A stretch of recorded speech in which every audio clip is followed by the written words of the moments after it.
시작해서 바로 뇌로 혈액이 가는 게 아니고 시간이 어느 정도 지나니까 뇌와 정신으로 혈액 순환이 일어나지고 있습니다. 5cm로 1초당 2회까지입니다.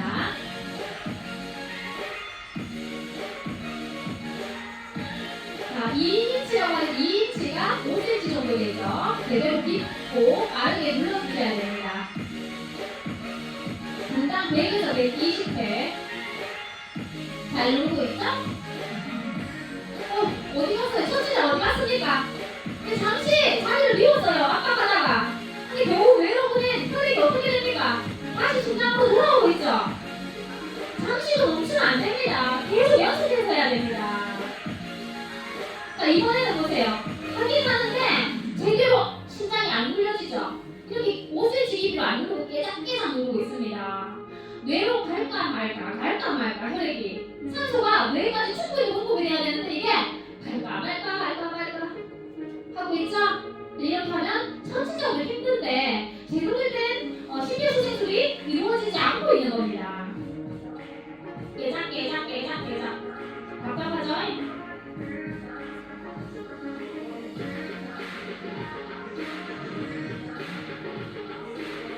이렇게 강하고 빠르게 5cm 깊이로 그냥 100에서 120회 속도로 꾹꾹 하나 둘셋넷 다섯 여섯 일곱 여덟 아홉 열 둘셋넷 다섯 여섯 일곱 여덟 아홉 열 둘셋넷 다섯 여섯 일곱 여덟 아홉 열. 자, 이렇게 선생님들 실습 잘 하실 수 있으시겠죠? 자, 우리 가슴 압박 30회 했습니다. 자, 그러면 인공호흡을 할 텐데요. 자, 아까도 보셨다시피 인공호흡을 하는데 잠시 가슴 압박을 멈춰야 되잖아요. 근데 가슴 압박을 멈추는 시간을 어떻게 해요? 최소화해야 되겠죠? 그러니까 인공호흡 하는데 너무 시간을 많이 쓰시면 안 된다는 거예요. 호흡을 시도해보고 안 되면 안 해도 됩니다. 인공호흡은 2번 하시는데요. 짧게 하시는데요. 1초에 한 번, 후, 이렇게 불어넣으시면 되는데요. 제대로 불어넣겠다고 이렇게 불어넣으시면 안 됩니다. 그러면 아예 이상한 탄소를 보내는 게 되고요. 그리고 또 폐포가 터질 수도 있어요. 그러니까 우리 1회 호흡량 정도로 후 하고 불어넣으시면 되는 겁니다. 자, 먼저 기도를 확보하시는데요. 자, 고개를 뒤로 젖힌 자세가 기도가 열리는 자세죠? 자, 환자 턱은 들어 올리면서 다른 손으로 자, 이마를 짚어서 뒤로 젖혀서 기도를 먼저 개방하게 됩니다. 자, 그리고 머리를 젖힌 손으로 엄지와 검지로 코를 막아주셔야 돼요. 코를 막지 않으면 제가 입으로 숨을 불어넣었을 때 어디로 나와요? 코로 나오게 되겠죠. 폐까지 전달이 안 되고. 자, 입으로 숨을 불어넣을 때는 코를 막으셔야 되고요. 불어넣은 다음에는 또 숨이 나와야 되니까 그때는 코를 또 풀어주셔야 됩니다. 자, 코를 막으면서 후 빼주시고 한 번 더 막으면서 후 해주시면 되는 겁니다. 자, 1초에 2회, 1초에 이게 잘못됐는데 1초에 1회씩 2번. 그러니까 2초 만에 인공호흡 끝내주시고 곧바로 가슴 압박으로 들어오는데 인공호흡 하는 방법 잠깐 알려드릴게요. 자, 인공호흡은 이제 환자를 기도를 개방을 하셔서 기도를 개방하시는데 한 손으로는 어떻게 해요? 턱을 들어 올리는데 자, 턱을 들어 올릴 때는 뼈를 잡고 들어 올려 주셔야 되지 뒤에 말캉말캉한 부분을 누르시게 되면요 이거 혀가 말려 들어갈 수도 있고 기도가 오히려 막히게 됩니다. 그렇기 때문에 뼈를 잡고요 뼈를 살짝 들어 주신 다음 다른 손으로 어떻게 해요? 이마를 누르시면서 기도를 최대한 확보해 주시고 이마를 누른 손으로 어떻게? 코를 막아주셔요. 코를 막아주시면서 잘 안 보이시죠? 코를 막아주시면서 환자 가슴을 보면서 숨을 불어넣는데 내 입으로 환자 입을 다 덮는 거예요.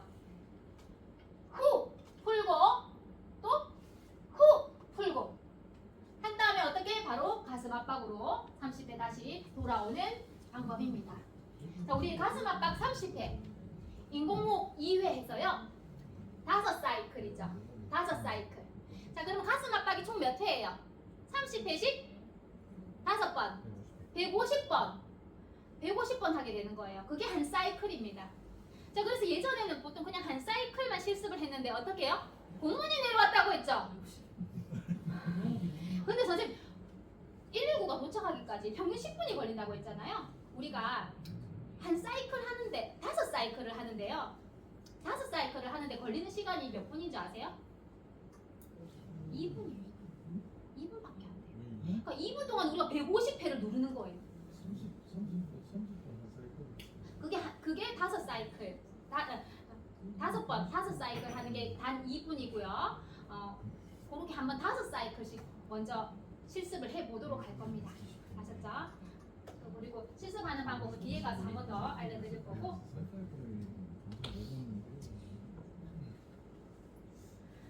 근데 자, 우리가 인공호흡을 하려고 보니까 요즘에 코로나가 유행했었잖아요. 감염병.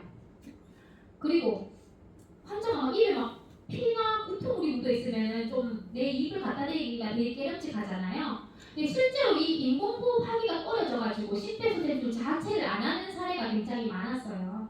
그런데 인공호흡 반드시 안 해도 됩니다. 환자가 쓰러졌을 때 가슴 압박만 하셔도 아무것도 안 하는 것보다는 소생 확률이 올라갈 수 있으니까 가슴 압박만이라도 해주시는데요. 자, 그런데 정말 인공호흡이 꼭꼭 필요한 경우가 있어요. 예를 들면 자, 우리 몸에 원래 혈액에 산소가 녹아져 있죠. 근데 가슴 압박만 하면 녹아져 있는 산소를 뇌로 보낼 수가 있어요. 인공호흡 하지 않아도. 그런데 자, 우리 이물질이 걸린 기도폐쇄 같은 경우는 계속 하임리법을 하다가 결국 혈액 안에 있는 산소가 고갈됐으니까 의식을 잃는 거 아니에요? 그때는 혈액 안에 산소가 남아있는 게 없잖아요. 그때는 인공호흡 해주셔야 돼요. 자, 혹시 여기서 질문 항상 나오는데 우리 선생님들 질문 없으십니까? 하임리법 하다가 환자가 의식을 잃었어요? 심폐소생술을 해줘야 돼요? 기도가 막혔다며요. 기도가 막혔다며요. 근데 인공호흡이 가능해요? 물어보실 수 있겠죠? 근데 우리 사실 실제적으로 기도가 막혔을 때 인공호흡으로 기도가 열리는 수가 있습니다. 우리 기관지가 몇 개입니까? 폐가 2개니까 기관지가 양쪽으로 갈라져 있잖아요? 근데 오른쪽 기관지, 왼쪽 기관지 중에서 오른쪽 기관지가 더 두껍고 짧다고 해요. 실제로 콩알 같은 게 기도로 잘못 들어갔을 때 기관지 내시경을 하면요 오른쪽으로 잘 가져 있어요. 오른쪽 기관지에 가보면. 그러니까 우리가 인공호흡을 하면 막힌 이물질이 오른쪽 기관지로 넘어갈 수도 있겠죠. 그럼 기도가 왼쪽이 열리겠죠? 그러면 소생 확률이 좀 올라가는 거예요. 사실은 이제 기도 폐색이 돼가지고 환자가 의식을 잃잖아요. 그러면 거의 소생을 못한다고 예후가 안 좋다고 보셔야 됩니다. 그렇지만 우리는 어떻게 해요? 포기할 수 없잖아요. 그때 올 때까지 열심히 심폐소생술 하셔야 되는 거잖아요. 그렇죠? 네, 그렇게 할 수 있고요. 또 물에 빠진 익수자도 결국 산소가 부족해서 의식을 잃는 거니까 인공호흡 해주셔야 되고요. 기타 다른 이유로 숨을 쉬지 못해서 의식이 없어졌을 때는 인공호흡 해주셔야 됩니다. 자, 그리고 1세 미만 영아들은요, 이제 혈액에 산소를 보유하지 못합니다. 그래서 반드시 인공호흡도 같이 해주셔야 되겠습니다. 자, 이번에는 AED, 자동 심장 충격기. 선생님 다 끝나가요. 다 끝나가니까 조금만 참아주세요. 네. 자, 자동 심장 충격기인데요. 자동 심장 충격기는요, 사용 방법이 아주 간단하죠. 일단 뭐 한다? 전원을 키면 거의 다 한 거다. 전원을 일단 키면은요, 그 뒤로 안내 멘트에 따라서 그냥 따라하기만 하면 됩니다. 자, 가장 먼저 전원을 키시는 거고요. 전원을 키면은요, 안내 멘트가 나옵니다. 패드를 부착하세요. 자, 그러면 패드가 2개 들었는데요. 붙이는 위치를 좀 기억을 하고 계셔야겠죠? 물론 그림에 붙이는 위치가 나오는데 사람이 너무 당황하면 그런 것도 눈에 들어오지 않아요. 자, 우리 묶기에 대한 경례하죠? 경례를 오른손으로 하게 되는데 왼손으로 묶기에 대한 경례 한번 해볼게요. 자, 그러면 우리 손바닥 위치, 여기 손바닥 위치에 패드 하나 붙이고 팔꿈치 위치에 패드 하나 붙인다 생각하시면 되는 거예요.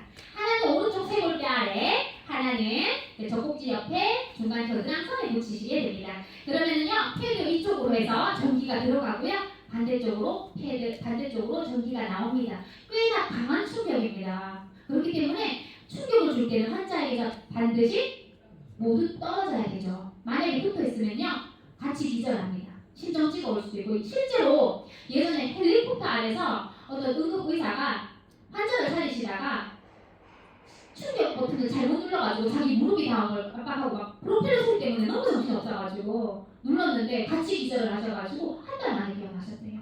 오래 사망할 수도 있습니다. 굉장히 심한 큰 충격이 가는데 공고 선생님들이 어떤 데 가면 그게 그래 몇 볼트입니까? 이렇게 물어보는데요. 그 볼트가 200줄 정도 되거든요. 200에서 250줄요. 그렇게 알고 이제 볼트 계산하는 걸 저도 찾아봤네요. 그런 질문을 받고 계산이 너무 어렵더라고요. 뭐 10에 몇 승 막 했는데 혹시 계산 되는 선생님들 계십니까? 200줄이 몇 볼트인지 저는 아직까지도 계산을 못 하겠어요.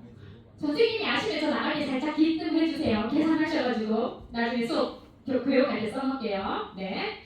자동 심장 충격기는요, 심장이 멈춘 심장에 전기를 가하잖아요. 그러면 멈춘 심장도 뛰게 만들 수가 있고, 또 심실세동이라고 하거든요. 심장이 뛰긴 뛰는데 박자 맞춰서 쿵쿵쿵 제대로 못 짜주고 얘가 간질 발작처럼 부르르 떨 때가 있어요. 그때 야 심장 정신 차려 하면서 전기 충격 주게 되면요, 어이구 정신 차리면서 제대로 뛰는 경우가 많습니다. 네, 그래서 심장 충격기 빨리 가지고 와서 적용을 해주셔야 됩니다.